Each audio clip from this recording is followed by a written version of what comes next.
أعوذ بالله من الشيطان الرجيم بسم الله الرحمن الرحیم۔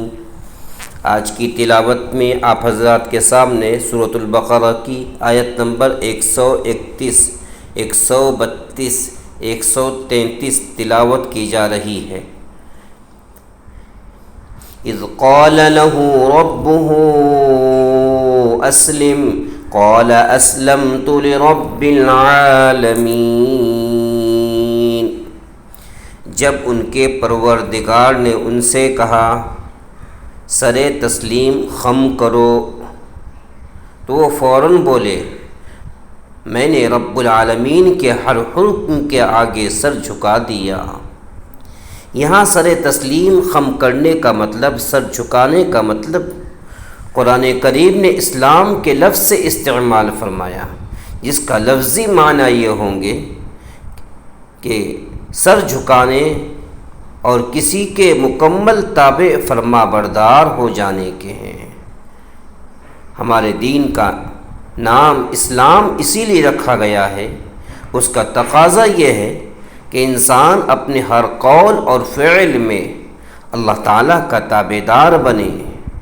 حضرت ابراہیم علیہ السلام چونکہ شروع ہی سے مومن تھے، اس لیے یہاں اللہ تعالیٰ کا مقصد ان کو ایمان لانے کی تلقین کرنا نہیں تھا، اس لیے یہاں اس لفظ کا ترجمہ اسلام لانے سے نہیں کیا گیا۔ البتہ اگلی آیت میں حضرت ابراہیم علیہ السلام کو جو وصیت اپنی اولاد کے لیے مذکور ہے، وہاں اسلام کے مفہوم میں دونوں باتیں داخل ہیں۔ دین برحق پر ایمان رکھنا بھی ہے، اس کے بعد اللہ کے ہر حکم کی تابع داری بھی کرنا ہے، اس لیے وہاں لفظ مسلم ہی استعمال کیا گیا ہے۔ وَوَصَّى بِهَا إِبْرَاهِيمُ بَنِيهِ وَيَعْقُوبُ يَا بَنِيَّ إِنَّ اللَّهَ اصْطَفَى لَكُمُ الدِّينَ فَلَا تَمُوتُنَّ إِلَّا وَأَنْتُمْ مُسْلِمُونَ۔ اور اسی بات کی ابراہیم نے اپنے بیٹوں کو وصیت کی، اور یعقوب نے بھی اپنے بیٹوں کو یہی وصیت کی کہ اے میرے بیٹو، اللہ نے یہ دین تمہارے لیے منتخب فرما لیا ہے، لہٰذا تمہیں موت بھی نہ آئے تو اسی حالت میں کہ تم مسلمان ہو، مسلم ہو۔ حالات کتنے ہی کیوں پریشان کیوں نہ ہو، انسان کو کلمے کا دامن، ایمان کا دامن، اسلام کا دامن نہیں چھوڑنا ہے۔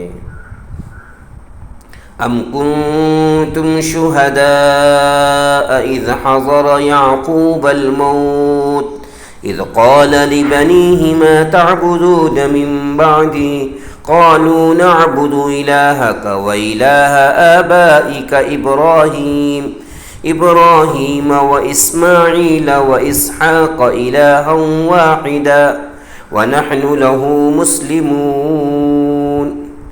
کیا اس وقت تم خود موجود تھے جب یعقوب کی موت کا وقت آیا تھا، جب انہوں نے اپنے بیٹوں سے کہا تھا تم میرے بعد کس کی عبادت کرو گے؟ ان سب نے کہا تھا کہ ہم اسی ایک خدا کی عبادت کریں گے جو آپ کا معبود ہے، آپ کے باپ داداؤں ابراہیم اور اسماعیل اور اسحاق کا معبود ہے، ہم صرف اسی کے فرما بردار ہیں۔ اس آیت میں اللہ تبارک و تعالی نے یہودیوں کے متعلق یہ بیان فرمایا کہ بعض یہودیوں نے کہا تھا کہ حضرت یعقوب علیہ السلام نے اپنے انتقال کے وقت اپنے بیٹوں کو وصیت کی تھی وہ یہودیت کے دین پر رہیں، تو یہ آیت اس کے جواب میں اللہ تبارک و تعالی نے نازل فرمائی۔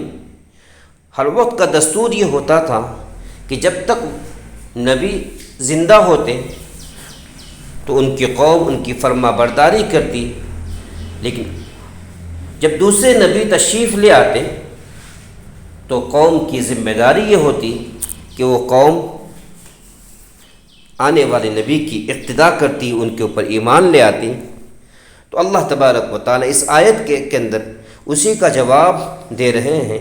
اس آیت کو سورہ آل عمران کی آیت نمبر 65 سے ملا کر پڑھا جائے تو بات اور زیادہ واضح ہو جائے گی۔ انشاءاللہ سورہ آل عمران کی آیتیں آگے آئیں گی تو آپ کے سامنے یہ بات واضح ہو جائے گی۔ اللہ تبارک و تعالیٰ نے جناب محمد رسول اللہ صلی اللہ علیہ وسلم کو نبی آخر الزماں بنا کر بھیجا۔ اب ہر انسان کی ذمہ داری ہوتی ہے، ہر مذہب والوں کی ذمہ داری ہوتی ہے کہ جناب محمد رسول اللہ صلی اللہ علیہ وسلم کے اوپر ایمان لے کر آئے، ان کے نقش قدم پر چلنے کی کوشش کرے۔ اللہ ہم سب کو صحیح معنوں کے اندر شریعت اور سنت کے مطابق زندگی گزارنے کی توفیق عطا فرمائے۔ وآخر دعوانا ان الحمد للہ رب العالمین۔